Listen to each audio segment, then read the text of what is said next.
തെരഞ്ഞെടുപ്പിലുണ്ടായ വിജയം, കോൺഗ്രസിനുണ്ടായ വിജയം, അത് ഈ SDP ജമാഅത്തെ അവരെ കൂട്ടുപിടിച്ചുണ്ടായതാണോ?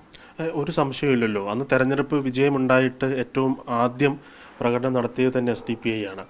SDP പ്രകടനം നടത്തിയതിന് ശേഷം പിന്നെ പുറത്തു വന്ന ഫോട്ടോകൾ SDP നേതാക്കളുടെ തോളിൽ കൈയിട്ട് നിൽക്കുന്ന യൂത്ത് കോൺഗ്രസ് സംസ്ഥാന പ്രസിഡന്റാണ്. യൂത്ത് കോൺഗ്രസിന് വേണ്ടി പ്രവർത്തിച്ച പുന്ന നൗഷാദിനെ പോലെയുള്ള ആളുകൾ, ചാവക്കാട് വെട്ടി കൊല ചെയ്യപ്പെട്ട പുന്ന നൗഷാദിനെ കൊന്ന പാർട്ടിക്കാരുടെ തോളിൽ കൈയിട്ട് നിൽക്കുന്ന ചിത്രം പുറത്തു വന്നത്.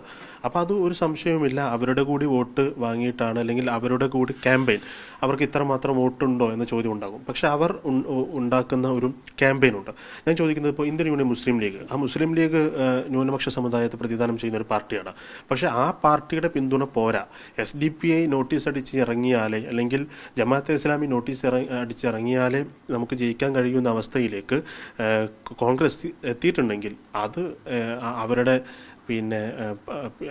അധപതനമാണ് എന്ന് മാത്രമേ അതിനകത്ത് പറയാൻ കഴിയുള്ളൂ.